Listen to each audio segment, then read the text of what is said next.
Les organisations de la société civile, OSC, et de défense des droits humains, ODE, appellent les Togolais à observer, le samedi 16 août 2025, une journée de désobéissance civile baptisée Togo mort. L'objectif, protester pacifiquement contre ce qu'elle qualifie de verrouillage complet de l'espace civique et d'interdiction systématique des manifestations publiques par le régime en place.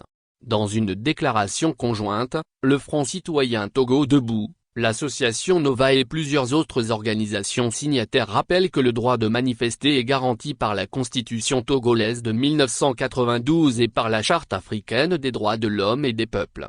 Pourtant, souligne-t-elle, 3 manifestations pacifiques dûment déclarées ont récemment été interdites par le ministère de l'administration territoriale, chacune pour des motifs différents. La période de campagne électorale municipale, un processus électoral jugé inachevé malgré la fin du scrutin, des prétextes jugés saugrenus comme le tracé de la marche longeant la lagune de Baie, ou un prétendu climat de tension.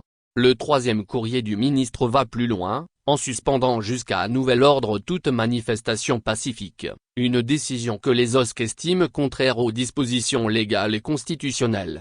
Face à ce qu'elle qualifie de dictature militaire et dynastique, les organisations citoyennes affirment que le peuple ne doit plus accepter que le pouvoir décide des moments où il peut se recueillir ou exprimer son émotion.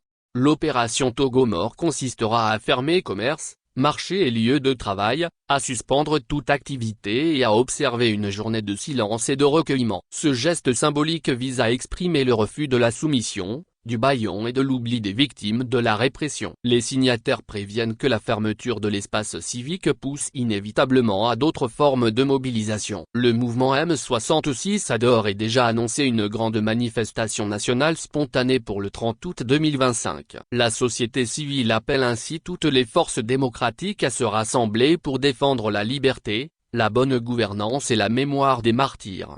Le Togo n'est pas une prison. Il est notre pays, il est notre avenir, martèlent les organisateurs. L'issue de cette journée du 16 août sera perçue comme un signal fort de la détermination citoyenne face à un pouvoir accusé d'étouffer les voix dissidentes.